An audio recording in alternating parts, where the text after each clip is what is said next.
मंत्रीला म्हणतात, इच्छकारी भगवन पसाई करी बायना प्रसाव करसावोजी. नमो हरियंताणं नमो सिद्धाणं नमो हरियं नमो वज्रायणं नमो लोहे सर्वसारं तेषु पंच नमोकार सर्वपणासु मंगलानं च सर्वेसिं परमं हवै मंगलम् जय जगजीव जोनि वियाणो जगगुरु जगाणो जगनाहो जगबंधु जय जगप्रिया महोदय जय सुयाण भव तीर्थयराणम पश्चिमो जय जय गुरुलोगाणम जय महपा महादेव सर्वारिष्ट प्रणशाय सर्वाभिष्टार्थदाय सर्वलब्धि निधान श्री गौतम स्वामिने श्री सुधर्मा स्वामिने अज्ञानतिमिरान्धः ज्ञानाञ्जनशलाकया नेत्रमुन्मीलितं येन तस्मै श्रीगुरवे नमः। धर्मलाभ बख्शाले बहुत बहुत आशीर्वाद सबको। आज 28 जुलाई को शुक्रवार के दिन हमारी दूसरी क्लास इस समय जीव विज्ञान की चल रही है। जीव विज्ञान के इस क्लास के अंदर अभी विषय चल रहा है अधोलोक के, नरक के, नारकी जीवों। तो आखिर वहां की दुनिया कितनी बड़ी है और वहां की दुनिया के अंदर कितने कितने जीव हैं। असंख्य की संख्या में नारकी जीव आज भी बैठे हुए हैं। नरक में सातों नरक में बैठे हैं। जरा ध्यान से सुनना। बीते अनंत भूतकाल में भी सातों नरकों के अंदर असंख्य जीव थे, आज भी है वर्तमान काल में, और भविष्य में भी अनंत जीव जो है सातों नर असंख्य जीव सातों नरकों में रहने ही वाले हैं। ये संख्या बढ़कर अनंत नहीं होगी, ये संख्या घटकर असंख्य भी नहीं होगी, संख्यात भी नहीं होगी, सॉरी। अब ये संख्या जो जिस प्रकार की जितनी है चलती रहेगी, चलती रहेगी। लेकिन अब जो चौथे आरे में प्रमाण अगर 30% था, तो आज पंचम काल के अंदर ये प्रमाण आज 50%। पांचवें आरे के अंदर इस समय स्टार्टिंग का टाइम है 2500 बरस ही बीते हैं, 2549 बरस। इसमें अगर ये संख्या आज 30 से बढ़कर के 50% हो चुकी है, तो अब भविष्य के 2-4-5 हजार बरस और बाद में ये संख्या बढ़ करके 60% हो जाएगी। फिर बाद में और 5-10 हजार बरस के बाद में 70-80% हो जाएगी। फिर जब 5वां आरा पूरा होने आएगा भाई साहब, तब तो ये संख्या 80-90% हो जाएगी। और जब छठा आरा ही बैठ जाएगा तो ये संख्या 100% से ऊपर चली जाएगी। क्यों होगा भाई साहब, क्या होगा?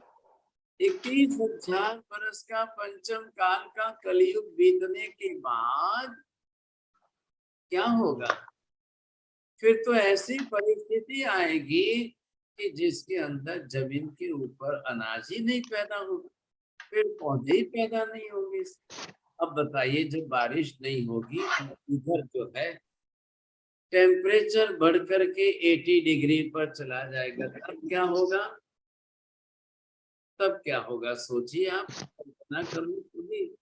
तो फिर वो लोग जो है क्या करेंगे? मांसाहारी करेंगे। तो जितने मांसाहारियों का परसेंटेज बढ़ता जाएगा, परिणाम क्या होगा? चलो आज जो है ना, एक बार आप लोग सर्वे कर लो, पूरी दुनिया के अंदर नॉन वेजिटेरियन लोगों की संख्या ज्यादा है कि प्योर वेजिटेरियन लोगों की संख्या ज्यादा है? आज की दुनिया में करीब 850 करोड़ की जनसंख्या है। चलो 850 करोड़ की जनसंख्या, करीब 200 कंट्रीज के अंदर अलग अलग क्रम ज्यादा प्रमाण में है। क्या लग रहा है आपको चौड़िया जी, बोलिए। हाँ मास्टर, नॉन वेज की संख्या बहुत ज्यादा है। अरे पर कितनी, बहुत मतलब कितनी? आपके पड़ोस में बैठे हैं, पूछ लो ना, आपके मित्र है। 70% तो है महाराज। नहीं महाराज साहब, वेजिटेरियन 15% से ज्यादा नहीं है। तो लो 15। लो बोलो, अब 100 में से 15 माइनस कर लो भाई साहब। अब आप कल्पना करो 85% अगर अब इसके अंदर जुड़े हुए लोग हैं, तो फिर नरक में कितने प्रतिशत लोग जाएंगे? सोच लो आप कितने जाएंगे, समझे कि नहीं? आज अगर 850 करोड़ है और 850 करोड़ के 85% लोगों का हिसाब करिए आप। अब पीढ़ी तो कितनी है, 80 90 100 साल की तो है ना, तो इसमें कितने करोड़ों लोग और चले जाएंगे नरक के अंदर? तो अभी हैं कितने? अगर असंख्य है और ये आपके 800 करोड़ और चले गए बख्शाली, तो क्या हालत होगी? चलो एक अच्छा है, नरक के अंदर न खाना है, न पीना है, न पानी की चिंता है, न अनाज की रसोई की चिंता है। अब वहां ये तो नहीं है, समझे कि नहीं? तो ये अगर नहीं है तो जीवन वहां का कैसा रहेगा भाई? जीवन कैसा हो जाएगा? तो ये जो अलग अलग तरीके से आपने देखा, अब यहाँ पर रत्न प्रभा नरक की प्रथम नरक भूमि के हर कांड के जो 16,000 योजन है, अब वो सबसे ऊपर रहा हुआ 1,000 योजन प्रमाण जो रत्न कांड है, उस रत्न कांड में ऊपर और नीचे 100 योजन छोड़कर बीच के 800 योजन में असंख्य भूमि नगर है, और वे बाहर से गोल हैं, अभ्यंतर से चौरस चतुष्कोण है, नीचे के भाग में कमल की कर्णिका के समान है, उनके आसपास गहरी खाई है, सुंदर किला शोभा दे रहा है, शतग्नि अर्थात तोपादि महायंत्रों से युक्त है, दुष्प्रवेश है और बिल्कुल अयुद्ध है, गुप्त है एवं समृद्धि पूर्ण है। इन नगरों में चमकते पूर्ण कलश तोरण वाले दरवाजे लगे हुए हैं। दंडधारी देव किंकर निष्दिन इनका रक्षण करते हैं। वहां पंचरंगी पुष्पों की सुगंध अगुरु किंदरु और आदि सुवास फैली हुई है। सर चलिए अब मैं हम हमारी पहली पृथ्वी की ही बात कर लेते हैं। सोचिए, अब ये जो है हमारी पृथ्वी है इस समय। अब ये पृथ्वी जो जिस प्रकार की है और ये इसके प्रतर अगर हम देख रहे हैं, तो ये कितनी यहाँ से लेना है? ये हो गई 1,000 योजन। अब 1,000 में से ये 100 हमने अगर कम कर लिए और इधर ऊपर से 100, तो पहले तो ये तो देख लो कि 1,000 योजन में से अगर 100 आप ये माइनस कर लेते हो ना, तो ये 900 योजन बची है। अब 900 योजन जो बची है, ये हमारा तिरछा लोक का क्षेत्र है। आ गया ध्यान में आपको? तिरछा लोक का क्षेत्र है ये। तो तिरछा लोक 900 योजन नीचे है, 900 योजन ऊपर भी है, तो ऊपर का साथ में मिला दो तो ये हो गया 1,800 योजन जो है, ये 1,800 योजन ये हमारा तिरछा लोक है। तो इधर तक तो हमारा अधिकार है, मतलब किसका? ये पृथ्वी है, ये पृथ्वी का टेरेस है, ऊपर ये मेरू पर्वत आ गया, तो यहाँ से आप नीचे आए। अब ये कह रहे कि 100 योजन यहाँ का छोड़ दीजिए,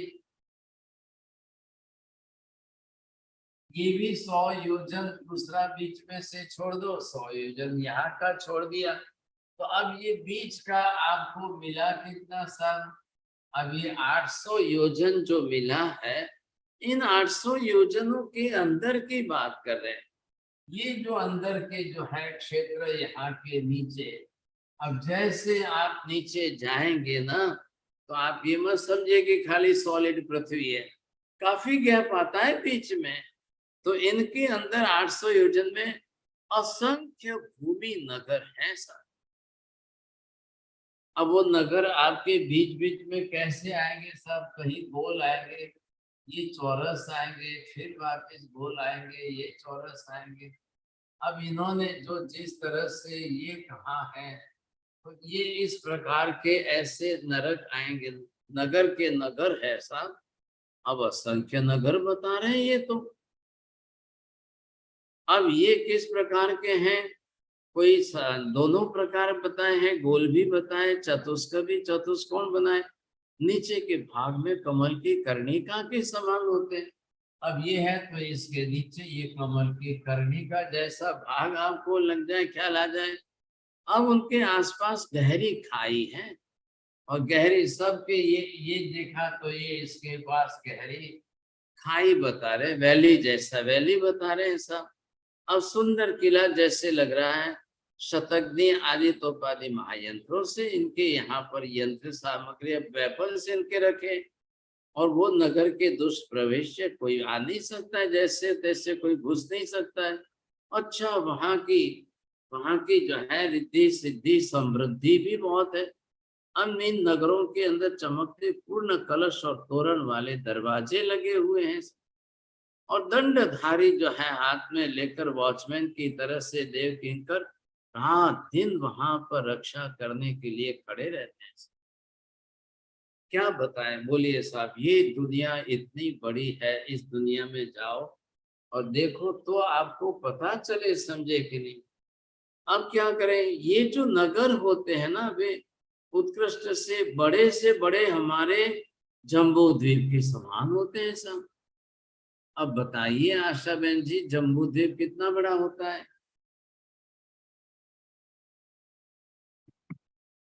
योजन का बोलिए खुशबू बहन जी। हाँ, 1,00,000 योजन।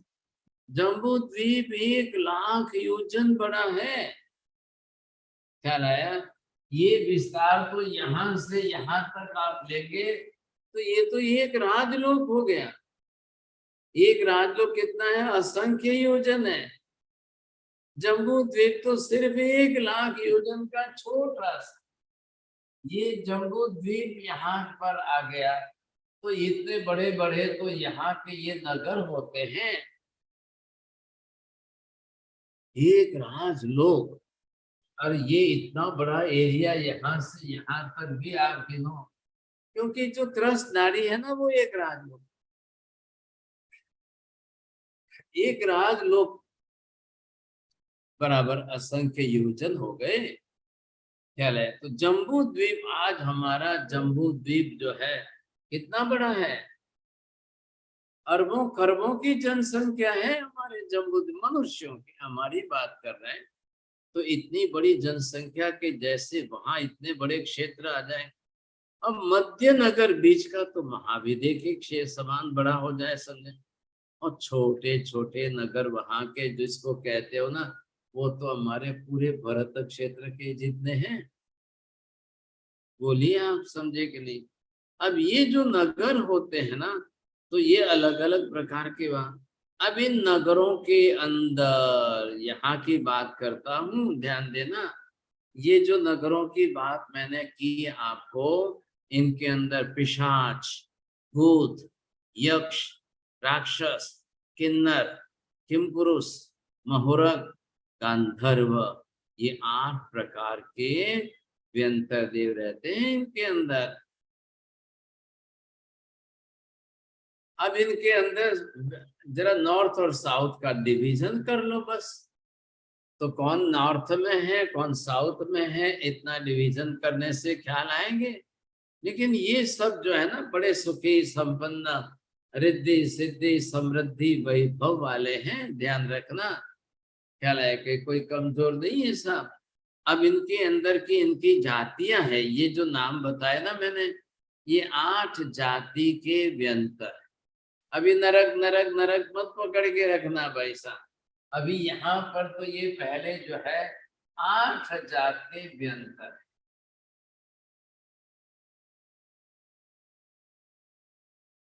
और ये व्यंतर देव है सब। अब इन व्यंतर देवों के ये जो है निवास है।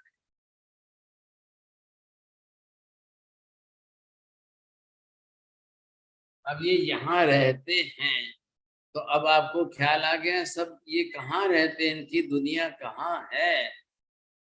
बोलिए जैन साहब, कहाँ इनकी दुनिया है, देख लो आप। महाराज साहब आपने बताया इनके भवन जो है जम्बूद्वीप जितने लंबे हैं। हाँ जी, क्या भवन नहीं, नगर बोलिए। नगर, हाँ नगर। हाँ, पूरे शहर के शहर जो कंट्रीज इनकी बनी हुई है। अब भाई साहब ये कोई कम संख्या है क्या इनकी? तो संख्या तो बहुत है।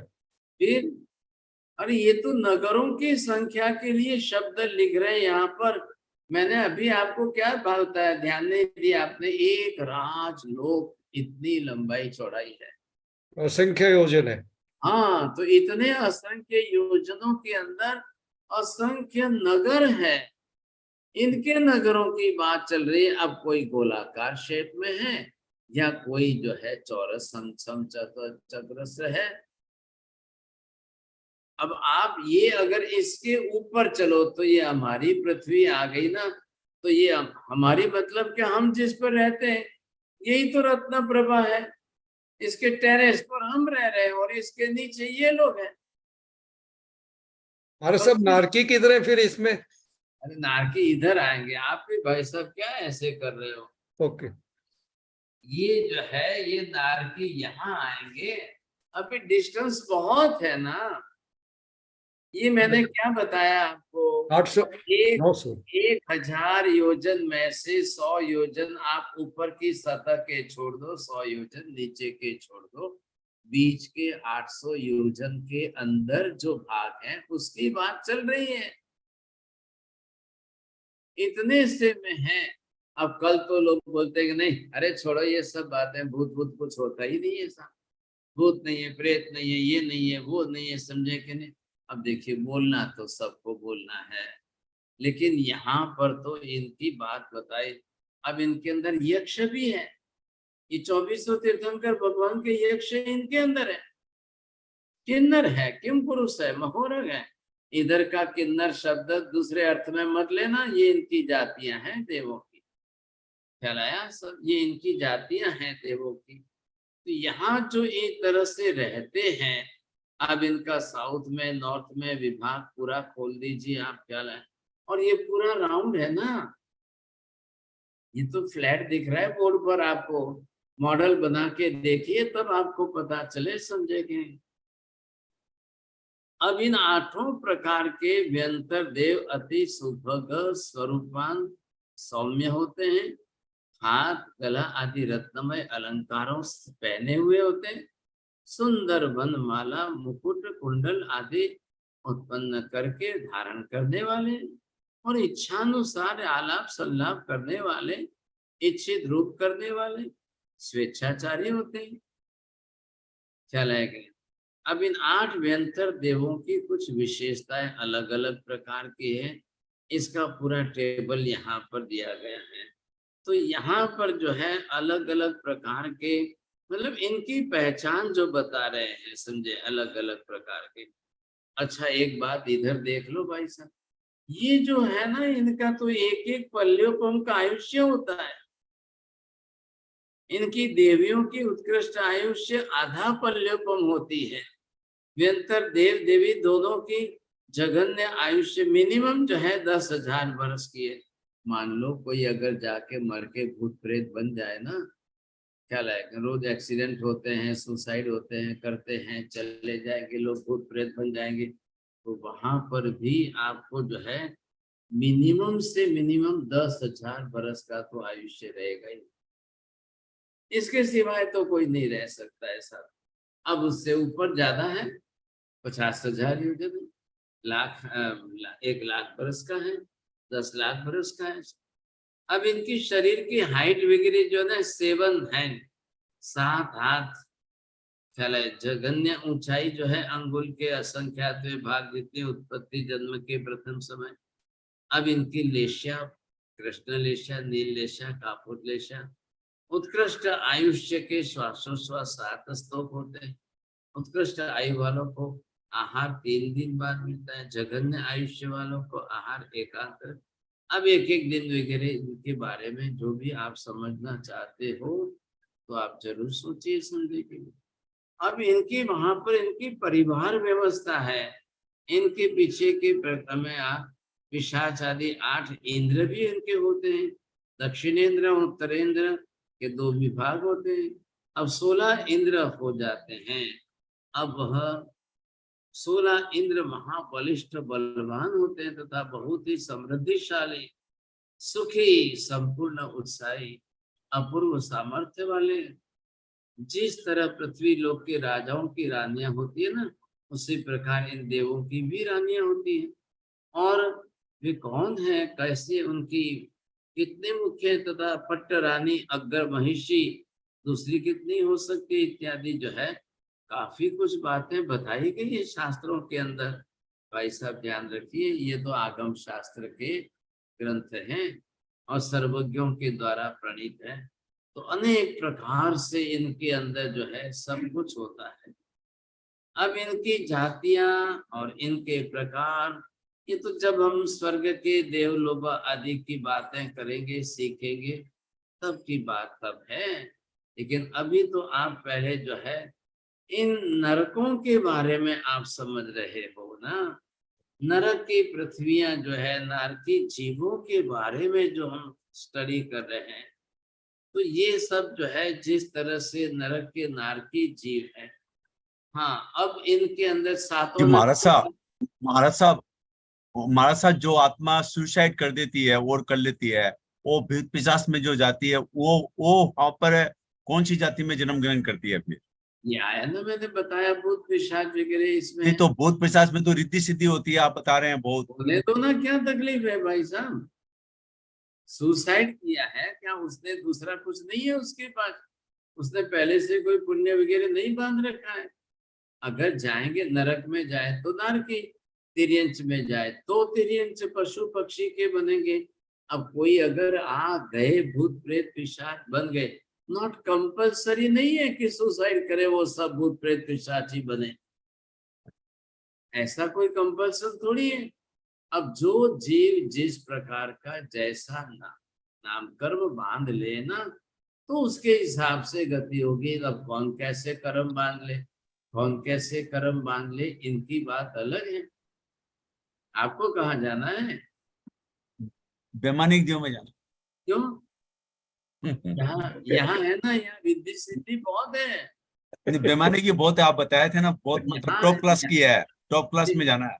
इतनी भी आप भोग लेंगे क्या? ये भी बहुत है। चलाया। अब यहाँ पर जैसे कि आप देखते हो ना कि ये तो संसार है भाई साहब, और इस प्रकार के ऐसे संसार के अंदर इतने जीवों की जो आप बात कर रहे हो, तो ये कितने प्रकार के अलग अलग जीव, इतनी सब बातें हम सोचे करें। अब ये कौन कौन सी नरक, कैसी कैसी नरक, कितने प्रकार की नरक किस तरह से होती है, इन सब नरकों के अंदर जो है आप कैसे, तो इनको इतना बहुत विस्तार है, इतना बड़ा विस्तार है यहाँ पर तो कि बात मत पूछो आप। महाराज साहब, ये आपने बताया था 1,80,000 की पृथ्वी है, ये नरक की, isn't it? हाँ, 1,80,000 मतलब इसमें से तो ये 900 योजन ही गया, बाकी जी पृथ्वी जो है उसमें सारे के सारे नारकी होंगे फिर।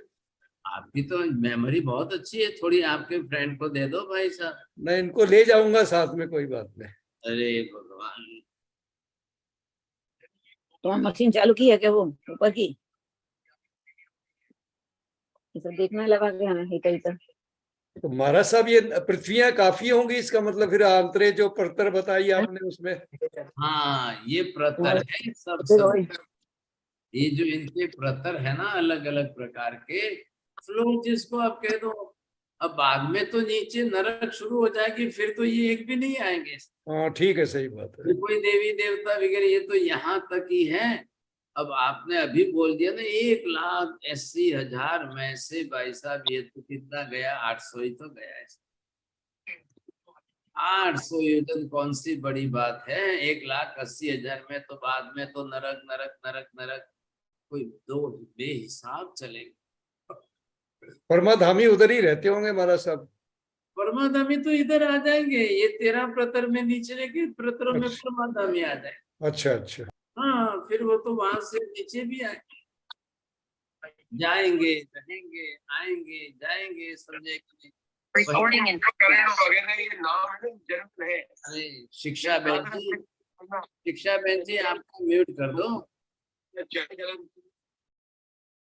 हाँ जी, तो यहाँ पर आप देखिए कि अब एक एक पृथ्वियों का हम अलग अलग वर्णन करने लग जाए, समझे कि तो फिर बहुत टाइम जाएगा, बहुत लगेगा टाइम। चलो, अब आप लोगों की तरफ से ग्रीन सिग्नल भी तो है ना, तो भी चलोगा, टाइम तो लगेगा ही लगेगा समझो।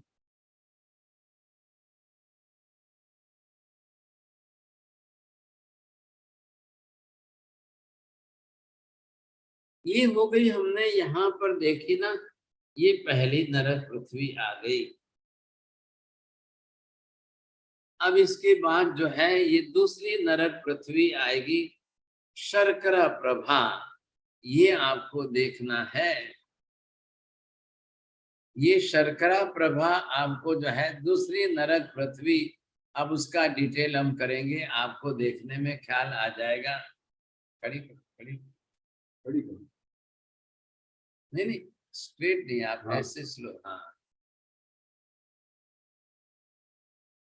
ये तो महल लग रहा है साहब। अरे वाह, ये क्या महल लग रहा है क्या? चलो तो अच्छा है, फिर तो आपके फ्रेंड साथ में आ जाएंगे। अब जो है हम समझेंगे इसके बारे में। तो ये अब आपने देख लिया कि कहाँ ये पहली पूरी हो जाएगी।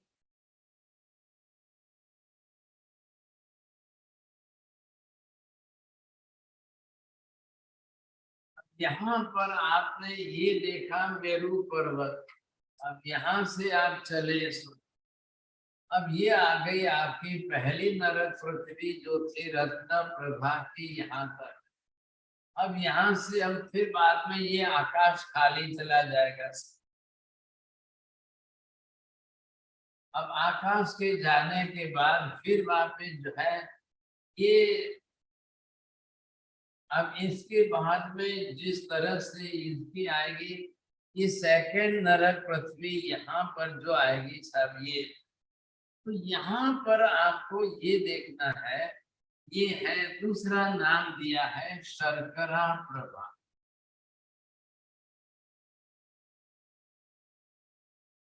ये शर्करा मतलब शक्कर मत समझ लेना, ये सब कंकड़ ही कंकड़ है, कंकड़ ही कंकड़ है, सोचिए।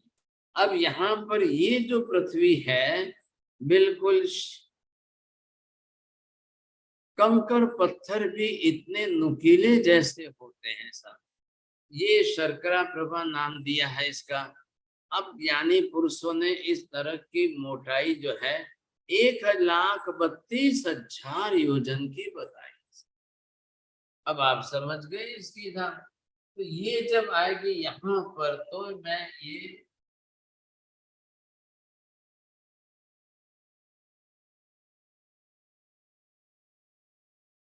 अब ये बाप आप समझ लो, ये 1,32,000 योजन का। अब ये तो आपने सबने जान लिया है कि ये जो है त्रस नाड़ी है, तो त्रस नाड़ी तो एक रज्जु प्रमाण है। ये चौड़ाई जो मैंने अभी आपको बताई यहाँ से यहाँ की है, और ये इतना बड़ा अंतर क्षेत्र है। अब इसके अंदर जो है 1,00,000 मतलब असंख्य योजन लंबाई और 1,32,000 योजन की चौड़ाई का क्षेत्र बता दिया गया है। अब यहाँ पर इतने में जो है, अब यहाँ पर भी क्या करेंगे, हजार हजार योजन ऊपर नीचे के छोड़ दो। चलो भाई, ये हजार योजन ये छोड़ दिया, इधर से आपने ये हजार योजन छोड़ दिया, 1000 योजन ये गया, 1000 योजन ये गया। अब 32 तो में से 2 निकाल लो आप, 30,000 योजन रह जाएंगे समझो। अब इसके अंदर ये जो है ये मैंने आपको कर दिया 30। अब इतने क्षेत्र के अंदर जो है यहाँ पर 11 प्रतर इसमें आएगा। ये जो आपका मेजरमेंट आ गया तो इसके अंदर जो है अब 11 प्रतर बनाएंगे।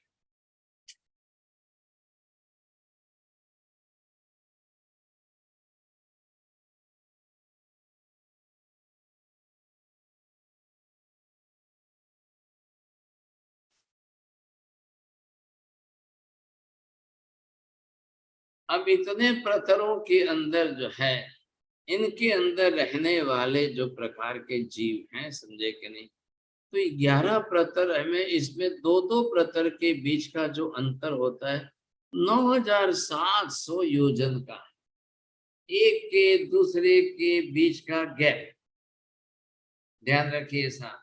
ये जो है दो एक प्रतर से दो का ये पहली दूसरी गई तो ये आ गया 9700 योजन तक का इसका अंतर गैप रहता है। अब इसके बाद प्रत्येक प्रतर के मध्य में एक नरकेंद्र होता है। अब उसके नरकेंद्र जिसको हम कहते हैं सब, तो यहाँ पर ये नरकेंद्र जो है आएगा। अब नरक के राजा है, वहां नरक के इंद्र राजा है।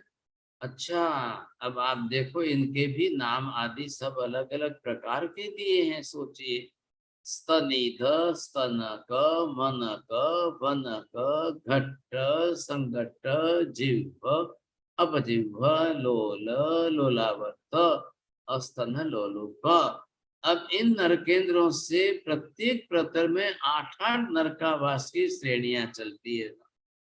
अब ये इनके अंदर जो है ऐसे अलग अलग प्रकार से इनकी 8-8 के ग्रुप में श्रेणियां चलेगी। ऐसे 8-8 के ग्रुप में जो है इनकी नरक श्रेणियां जो जिस तरह से चलेगी सब।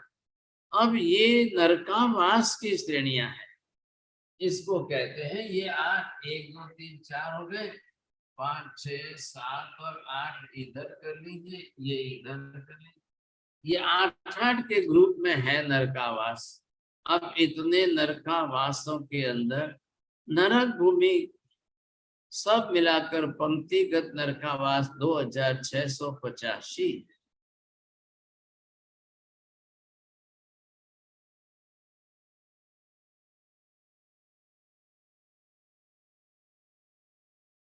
नारकी जीवों के उत्पन्न होने के स्थान ये नरकावास है।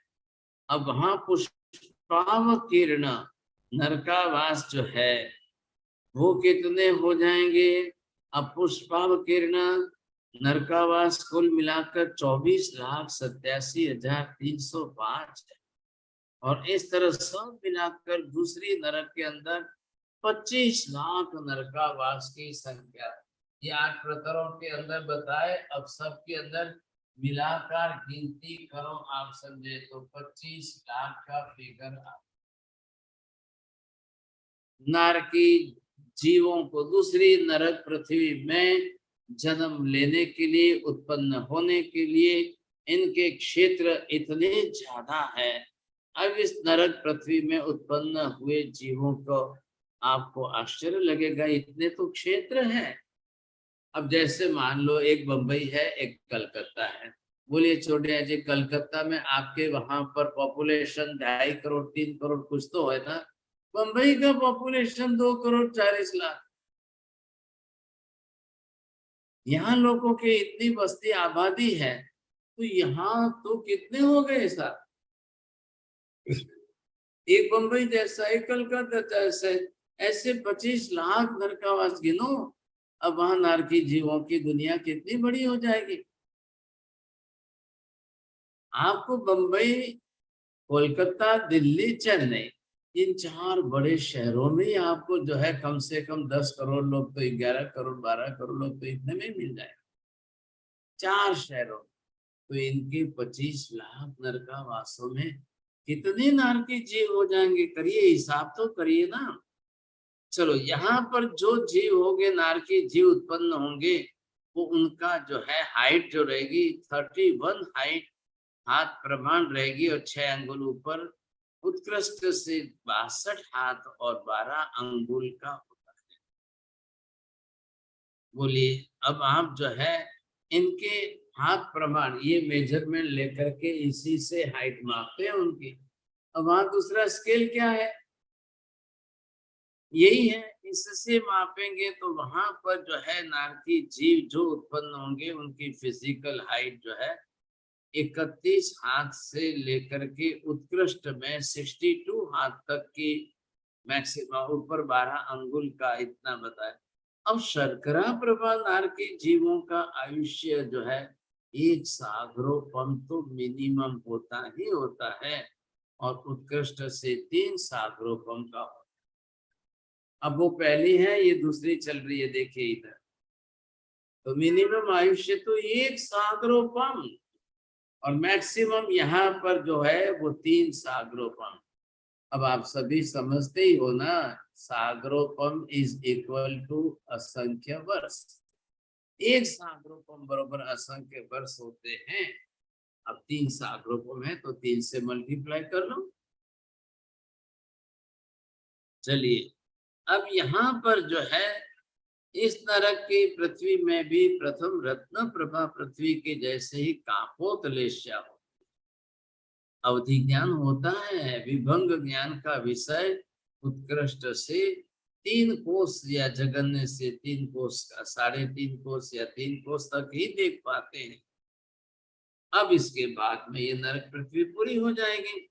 दूसरी नरक पृथ्वी के पीछे घनोदधि आदि जो है वो आएंगे, और यहाँ पर जो है घनोदधि आदि के वलयों के विस्कंभ में अंतर है।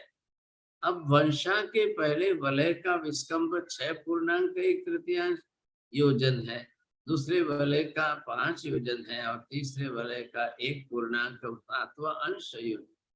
अब देखिए, गणित करेंगे तो शर्करा प्रभा वंशा के अंतिम से 12वें पूर्णांक 2/3 बाद अलोक आ जाएगा सर। फिर इसके नीचे अलोक की पृथ्वी आ जाएगी। अब ये दूसरी पृथ्वी जो है, अब यहाँ पर आपको सुन करके ही आश्चर्य हो जाएगा।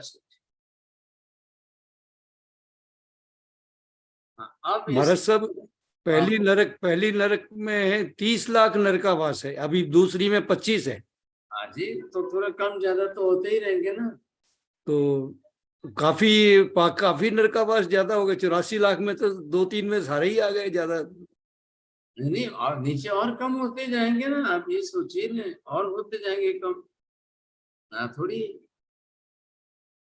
हाँ, अब ये आपने दूसरी नरक देख ली।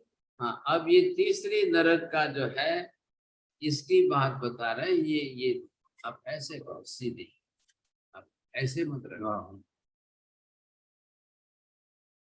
हाँ जी, ये जो है आप देख रहे हो, ये तीसरी नरक का है। अब देखिए, आपको दरवाजा वगैरह लग रहा है, ऊपर सिर की खोपड़ी बताई है, समझे कि नहीं? और जैसा तैसा आपको लगेगा कैसा क्षेत्र है। और वहां की तीसरी नरक पृथ्वी लिखा है ना, वालु का प्रभा। हाँ, ये जो है ये उसका एंट्रेंस गेट है भाई साहब। जिनको भी जाना हो तो जरा याद रखना, तीसरा जो है गेट है वहां पर। ये कितना बड़ा भारी। अब यहाँ पर जो जीव जाएंगे, समझे कि नहीं, तीसरी नरक। चलिए, अब इसके बाद फिर वापस जो है ये आकाश आ जाएगा। अब यहाँ इसके नीचे मैंने आपको बता दिया कि इसी तरह से है, तो वो सब अलग अलग जो है गनोदधि गणवाद जो बेज रूप है वो आ जाएंगे। अब आप आ गए यहाँ पर ये तीसरी नरक पृथ्वी के बीच। हाँ जी, इसका नाम क्या रखा है, ध्यान में आ गया? ये बालू का प्रभा है।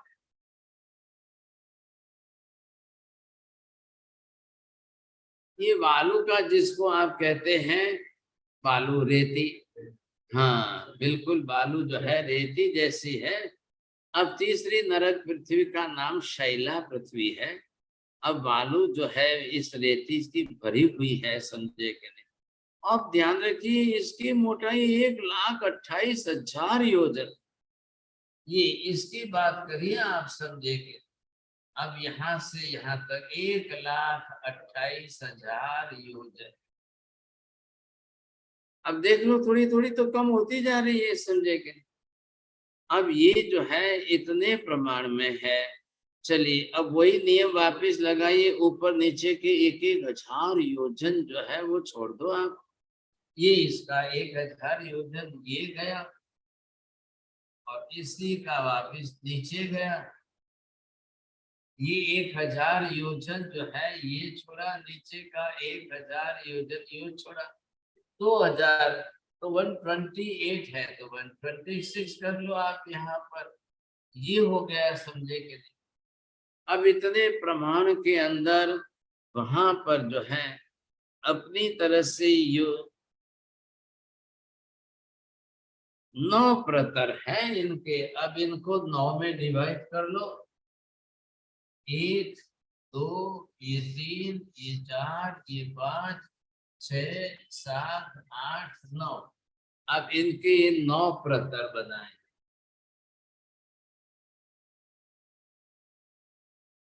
अब इतने प्रतर के अंदर वहां पर भी जो है 9 प्रतरों में कुल मिलाकर के 1,450 जो है नरकावास घट गई ना। देखो संख्या कितनी घट रही है। अब 1,450 बताए हैं, सोच।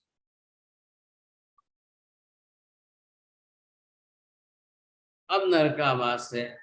अब बताइए जैन साहब क्यों नीचे नीचे कम होते जा रहे हैं।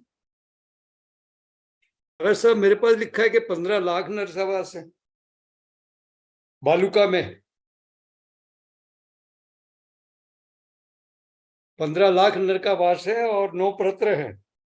पुष्पावकीर्ण नरकावासों की संख्या जो है वो आप कहते हैं 14,98,515। हाँ वही 15 लाख बता रहा हूँ जैसे। हाँ अब सब मिलाकर के कुल 15 लाख की। हाँ महाराज साहब। ये दोनों मिलाकर के 15 लाख हो जाएंगे। हाँ महाराज साहब। अब आप ये देख लो, समझे कि नहीं, इतने बड़े पैमाने पर वहां के ये जो पुष्पावकीर्ण और ये पंक्तिगत नरकावास दो की अलग संख्या बताइए, 2 मिला के 15 लाख हो रहे। अब इतने नरकावास नारकी जीवों को बसने के शहर, नारकी जीवों के रहने के जो विशिष्ट अलग से शहर है वो ये है इतने सब। अब इन सब को जो है किस तरह से कहना है ये भी आप समझ लो। अब यहाँ पर आपको ख्याल आ जाएगा कि जिसके अंदर जो है नरक के नारकियों के शरीर यहाँ पर जो है 62.5 हाथ और उत्कृष्ट से 125 हाथ हाइट। यहाँ जन्म लेने वाले नारकी जीवों की ये हाइट आप यहाँ से 1 हाथ मापिए तो 62.62 योजन हाथ है और उत्कृष्ट से 125 हाथ प्रमाण इनकी हाइट। अब इस वालू का प्रवाह में उत्पन्न होने वाले नारकी जीवों का आयुष्य मिनिमम 3 सागरोपम और ऊंचाई उत्कृष्ट से 7 सागरोपम है। अब इस नरक के जीवों की लेश्या ओहो चला है कि नहीं, तो ये कापोत लेश्या वाली वृत्ति होती है। अन्य सब प्रतरों में नील लेश्या वाले जीव होते हैं। कापोत लेश्या की भी उत्कृष्टतः स्थिति 3 सागरोपम पल्योपम का और पल्योपम का असंख्यात्म भाग और दूसरे तथा उसके बाद के प्रतरों में तो जगन्य से भी उतनी स्थिति नहीं है। अब नरक में प्रथम प्रतर में ही कापोत लेश्या और सह सजातीय लेशिया भी नीचे से नीचे सर्व पृथ्वी में अनुक्रम से क्लिष्ट क्लिष्टतर क्लिष्टतम होती जाती है। अब क्या करें, वहां के नारकी जीवों की ये स्थिति है। चलिए अब यहाँ पर जो है ना अवधिक ज्ञान तो होता है, विभंग अवधिक ज्ञान तो है, ये मतलब सबको ही है जनरली तो, लेकिन इनकी एक लिमिट है, 3 कोस से ज्यादा नहीं। तो इनको जो देखना है जानना है कितना है, 3 कोस से 2.5 कोस के प्रमाण में है। उत्पत्ति और जीवन के बीच में अंतर उत्कर्ष से 15 दिन का है और जगन्य से 1 समय मात्र है। क्या समझ में आया बोलिए साहब?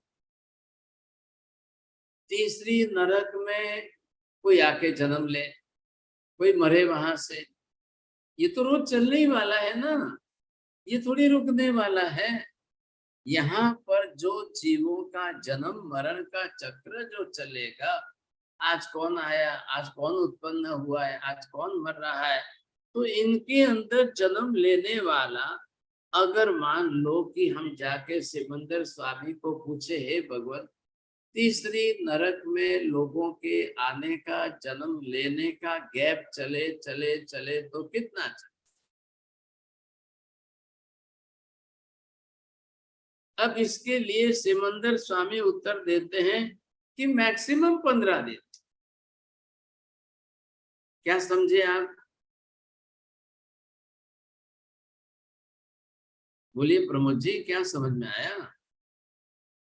कंफ्यूज हो रहा है हमारा सब, वापिस बोलिए। अच्छा बोलिए शीतल बहन जी। हाँ साहब जी, उसका मतलब ये कि कोई जीव उत्पन्न नहीं हुआ तो 15 दिन तक नहीं होगा, मतलब विरह काल।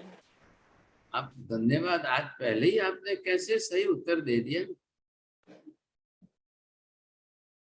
तो यहाँ पर मैक्सिमम 15 दिन का गैप बनेगा सा, नहीं जाए, कोई नहीं आया, कोई आया ही नहीं, कोई उत्पन्न ही नहीं हुआ, किसी ने जन्म ही नहीं लिया, कोई नरक में ही नहीं आया सा। अब भाई साहब अगर पड़ जाए, गैप पड़ जाए तो मैक्सिमम 15 दिन का गैप पड़ेगा। अगर नहीं पड़ा तो फिर भाई साहब ये समझिए, 7 बजे एक आया तो 7 मिनट पर 1 मिनट पर दूसरा आया, 7:02 पर तीसरा आया, 7:04 पर चौथा आया, 7:05 पर पांचवा आया, आते ही रहेंगे आते ही रहेंगे आते ही रहेंगे, समझे कि नहीं?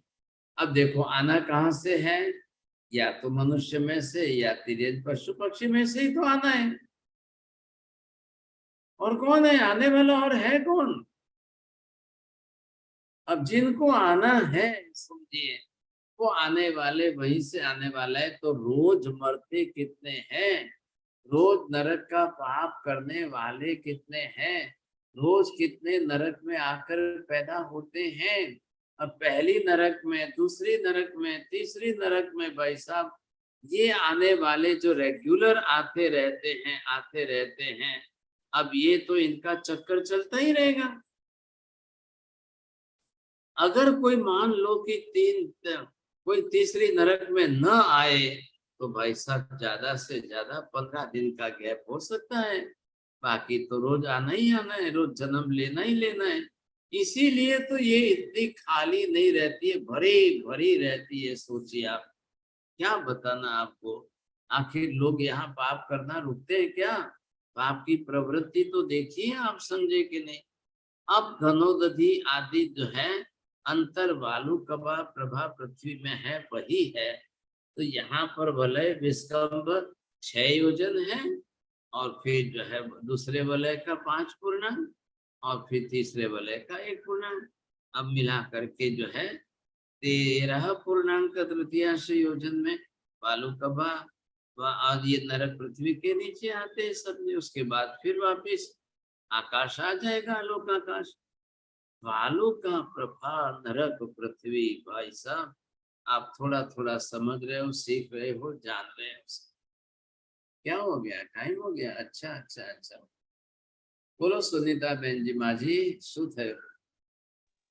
માજી સાહેબજી, આપણે કહ્યું હતું ને પેલામાં 100 યોજન છોડવાના, પેલી નરકમાં ને નીચેના 100 યોજન, તો એ 100 યોજનમાં શું છે? પૃથ્વી જ છે. માપ ત્યાંનું જુદું છે. છે તો પૃથ્વી જ છે ને, ભરેલી છે. આટલો ભાગ છોડી દીધા પછી નીચે એમનું દેવનું ચાલુ થાય છે, એટલી જ વાત છે. હાજી બોલીએ छोड़िए. हाँ महाराज साहब, आपने जो पूछा था कि भी नॉन वेज का परसेंटेज कितना है, मेरे कैलकुलेशन में भूल हो गया था. कम से कम 800 करोड़ की जनता में तो 10 करोड़ से ज्यादा तो वेजिटेरियन नहीं होंगे महाराज. तो मैक्सिमम तो नॉन वेज है. तो महाराज साहब ये सब और क्या नरगामी होंगे कि इनका मुख्य आहार तो मांसाहारी है? ऐसा मांसाहारी तो पंचेंद्रिय जीवों की हिंसा करते हैं ना. हाँ बिल्कुल. अब बताइए, वो एक दिन का अगर उनका 100 साल का आयुष्य गिनो, 80 का गिनो, 90 का गिनो, तो आप तो सीए हो, चलो कैलकुलेशन करो. 90 बरस के या 100 बरस के आयुष्य वालों के दिन कितने हुए? ठीक बात है महाराज. अरे ठीक बात मत करिए ना. काफी बड़े दिन हो गए. अब 3 लाख करीब जाएंगे. चलिए ठीक है. अब 3 लाख के ऊपर 3,60,000 दिन इनके 100 साल के हो गए. अब भाई साहब ये रोज एक एक मछली खा ले, रोज एक एक जीव की हिंसा कर ले, तो इनकी जिंदगी में 3 लाख पंचेंद्रिय जीवों की हिंसा करेंगे. तो फिर कौन सा नरक गति का कर्म बांधेंगे? तो इतना लंबा आयुष्य कर्म बांधेंगे तो जाएंगे ना. अब क्या करेंगे? अब वो तो कहते हैं हम तो नहीं मानते. अरे भाई तुम्हारे मानने न मानने से क्या होता है? सामने एक बकरा कट रहा है, एक मुर्गी कट रही है, एक अंडा मर रहा है, एक मछली मर रही है. आखिर कितने प्रकार के जीव मर रहे हैं. अब आप इसका गुणाकार करिए फिर. सही बात है भाई. यहाँ खुलेगी, नहीं तो नहीं खुलेगी. समझे कि नहीं? ये भी आएगी, बात आएगी. माजी थोड़ा शांति रखना, सब आएगी. क्योंकि वेजिटेरियन की संख्या बहुत कम है महाराज, बहुत कम है. बढ़ाइए ना फिर, कलकत्ता में तो बढ़ा दो वहां पर. ना उपाय नहीं है, बंगाली लोग बहुत खाते हैं महाराज. अरे भगवान, बाप रे बाप. चलिए बोलिए. इला बहन जी बोलिए. कृतज्ञोस्मि मथिनंदामी. मेरा क्वेश्चन ये था कि जैसे यहाँ हमारी सूर्य और चंद्र की व्यवस्था है, उससे दिन 24 आवर्स का पता चलता है. तो नर्क में तो व्यवस्था है नहीं, तो उनका ड्यूरेशन कैसे काउंट होता है? आपके हिसाब से होगा सब. हमारी धरती पर जो संवत चल रहा है, संवत मतलब ईयर, क्या है, अब वो किससे गिनेंगे? सोचिए, समझेंगे. अब उनको तो सागरोपम गिनना है. एक सागरोपम बरोबर ही असंख्य बरस होता है. अब वो बेचारे कभी याद करे, कभी सोचा है what is my happy birthday. अब मैं हैप्पी बर्थडे मनाऊं तो भी क्या मनाएंगे? सोचिए, वो तो याद ही नहीं करते हैं. अब क्या हैप्पी बर्थडे? वहां पर कोई मजा है क्या? सुख है क्या? आप केक भेजोगे क्या वहां पर? कैसे पार्सल, कैसे ट्रांसपोर्ट करोगे वहां पर? कुछ भी नहीं है साहब. लेकिन वहां कोई कालिक व्यवस्था ही नहीं. आपने सही कहा, पहले सुना, वो सूर्य चंद्र नहीं है, रात दिन होते ही नहीं है. रात दिन नहीं होते तो कैलकुलेशन कहाँ से होगा? इतने बरस हो गए, इतने बरस है. अब ध्यान से सुनिए, उनको क्या है? अवधि ज्ञान है ना. तो अवधि ज्ञान से वो अगर जानना चाहे कि मेरे कितने दिन बीत गए, कितनी आयु बीत गई, कितने बच्चे हैं, तो फिर हमारे यहाँ आदिनाथ भगवान हुए थे. चलो वहां से कैलकुलेशन करो. फिर अजीतनाथ, फिर संभवनाथ, फिर अभिनंदन स्वामी, फिर इतना, फिर इतना, फिर इतना. ऐसे कैलकुलेशन करके वो थोड़ा बहुत समझ जाएंगे कि हाँ इतना हुआ है. लेकिन रोएंगे, हाथ देकर, सिर पर हाथ देके रोएंगे. अरे बाप रे, अरे बाप रे, अभी तो बहुत बाकी है, अभी तो बहुत बाकी है, अभी क्या करें? और महाराज देवलोक में भी ऐसी अपने ही टाइम से कैलकुलेशन होगा? बस बिल्कुल बिल्कुल बिल्कुल. वहां पर भी कोई सूर्योदय सूर्यास्त दिन रात तो वहां पर भी नहीं है साहब. और दूसरा क्वेश्चन है कि महाराज जब वहाँ अवधि ज्ञान है लेकिन विभंग ज्ञान उनको होता है, विपरीत बुद्धि, तो उससे वो सब लोग देवलोक के देवताओं के जैसा इतना क्लियर नहीं रहता है. बस है तो अवधि ज्ञान की ही जात है, क्लैरिटी कम रहती है, बात इतनी सी. तो मेरा क्वेश्चन है कि जब उनको विपरीत ज्ञान होता है, तो जब वो अवधि ज्ञान से देखते हैं तो दे मस्ट बी लुकिंग, उल्टा ही देख रहे होंगे ना कि नहीं नहीं मैंने तो कुछ ऐसा किया ही नहीं, तो भी मुझे यहाँ आना पड़ा. नहीं, आप विपरीत का उल्टा अर्थ मत कर लो जल्दी से. विभंग ज्ञान है ना महाराज, तो वो का सीधा उल्टा ही बैठा दोगे आप. अच्छा। उनको उनको सब उल्टा ही दिखेगा, मैंने कुछ नहीं किया, वो तो मिथ्यात्व कह देगा ना। अब वहां तो आ ही गए हैं नरक के अंदर, परमाधामी थोड़ी पूछ रहा है सत्य झूठ कुछ भी नहीं करा रहे परमाधामी। आए हो तुम, यही तो प्रूफ है कि तुमने किया है। अब तुम यहाँ आके झूठ बोलोगे कि नहीं किया है नहीं किया है, तो परमात्मा तो तैयार बैठा है, सिर फोड़ेगा फटाफट। और दूसरा एक क्वेश्चन है कि जैसे कि अपने सैनिक राजा हैं और वासुदेव कृष्ण, वो भी कहते हैं फर्स्ट नर्क में है, तो वो दोनों के अवधि ज्ञान है और सम्यक्त्व ज्ञान लेके गए हैं, तो उनका तो ज्ञान पॉजिटिव ही होगा। तो क्या वो दोनों आपस में कैन कम्युनिकेट? ये कैसे बैठा दी बात? आपने तो पढ़े, किस आगम में लिखा है ऐसा? कौन सी बात महाराज? ये आपने जो बोला है वो दोनों को पहले कैसे बैठा दिया आपने? मैंने आप किस आगम में है, मैं मेरे को आप पूछ के बता देना। नहीं, आगम का नहीं है, मैंने ऐसे सुना है। I could be wrong Maharaj, I could be definitely wrong. दोनों पहली नरक में नहीं है, ख्याल आया कि नहीं? और फिर साक्षायिक सम्यक तो वो उनकी श्रद्धा का विषय है, उसके कारण उसका अवधि ज्ञान विभंग नहीं रहेगा क्या? उससे उसको क्या लेना देना है? तो ड्यू टू क्षेत्र महाराज उनको विभंग ज्ञान रहेगा? नहीं, नरक में जन्म जात फैसिलिटी है फॉर ऑल। सातों नरक में सबके लिए एक ही फैसिलिटी है, जो जन्मता है बाय बर्थ उनको अवधि ज्ञान रहती है। आपने जन्म लिया तो बाय बर्थ आपको मेमोरी है कि नहीं है? तो फिर अब वहां पर आपको वहां जन्म जात फैसिलिटी है। नहीं, अवधि ज्ञान की जन्मजात फैसिलिटीज है, लेकिन विभग ज्ञान भी साइक सम्यक्त्व वाले को विभग ज्ञान रहेगा। बोलिए, दूसरा नाम ही मत लो आप अवधि ज्ञान के, लेकिन विभग, अरे सबको ही विभग, नारकी जीवों में सबको विभग। अब जिसका स्पेशल क्षायिक सम्यक्त्व है उससे अवधि ज्ञान में कोई चेंजेस नहीं आता है।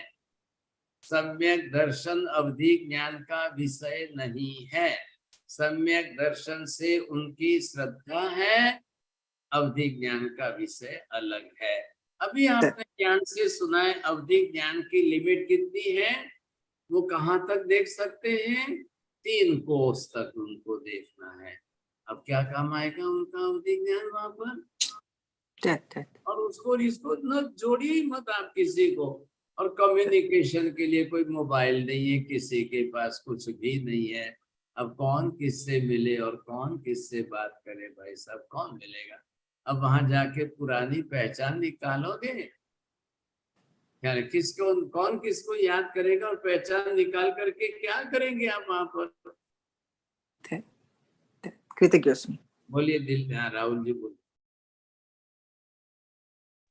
जी, देवता और भी नरक में जा सकते हैं क्या किसी को प्रतिबोध देने के लिए? हाँ, आपको जाना है? बोलो, मैं रास्ता बता दूं। आपने भी जानकार होते हुए उल्टा प्रश्न पूछते, मैं क्या करूं? बोलिए। गए थे ना लक्ष्मण जी जो है, सीतेंद्र देव लक्ष्मण जी के लिए गए थे, आप खुद ही जानते हो, लेकिन ये भी परीक्षा करते हैं, क्या करें? बोलिए जैन साहब। महाराज साहब, आपने जब काल के बारे में बताया था तो ये क्वेश्चन आया था कि नरक में और स्वर्ग में कैसे काल की गणना होती है। वो मैं नोट पढ़ूंगा, फिर दिखाऊंगा कि आपने कुछ बताया तो था, मुझे याद नहीं आ रहा। आज भी बताता हूँ भाई साहब। नरक में और स्वर्ग में यहाँ पर दिन रात नहीं होते, सूर्य चंद्र है ही नहीं, तो यहाँ का कैलेंडर जो है वो हमारे कैलेंडर को वो फॉलो करेंगे। अब आप पढ़ लेना, ढूंढ लेना, क्या लायक नहीं, वहाँ की सिस्टम यही है सर। और दोनों जगह पर अवधि ज्ञान अच्छा है। देवलोक में बहुत अच्छा अवधि ज्ञान है, लेकिन नरक के नारकी जीवों को अवधि ज्ञान है, विभंग है। अब ये इलाबेन जी जरा पूछ करके, बड़े आचार्य श्री को पूछ के आपको ज्यादा डिटेल बता देंगे, सोचिए समझेंगे, ख्याल में आ जाएगा सबको। हाँ जी बोलिए। खुशबूबेन कहाँ गए? आपको पूछना था ना, आपने हाथ उठाया था खुशबूबेन जी। नमो रियंताणम, नमो सिद्धाणम, नमो ऐरियाणम, नमो वज्रायाणम, नमो लोहे सर्वसाहुणम। एषु पंच नमकारो सर्व पाप प्रणाशम मंगलानां च सर्वेषां परमं हवै मंगलम्। मंगलम भगवान वीरो मंगलम गौतम प्रभु मंगलम स्थूलिभद्राद्या जैन धर्मोस्तु मंगलम। चत्तारि मंगलम अरिहंता मंगलम सिद्धा मंगलम साहु मंगलम केवली पन्नतो धम्मो मंगलम। चत्तारि लोकोत्तम अरिहंता लोकोत्तम सिद्धा लोकोत्तम साहु लोकोत्तम केवली पन्नतो धम्मो लोकोत्तम। चत्तारि शरणं प्रपद्यामि अरिहन्ते शरणं प्रपद्यामि सिद्धे शरणं प्रपद्यामि साहु शरणं प्रपद्यामि केवली पन्नतं धम्मं शरणं प्रपद्यामि। सर्वमंगल मांगल्यं सर्वकल्याणकारणं प्रधानं सर्वधर्माणां जयनं जयति शाश्वती। त्रिकाल वंदना साहब जी। धर्म लाभ त्रिकाल वंदना साहब जी, फातिमा रेजी। त्रिकाल वंदना साहब, काल वंदना। त्रिकाल वंदना।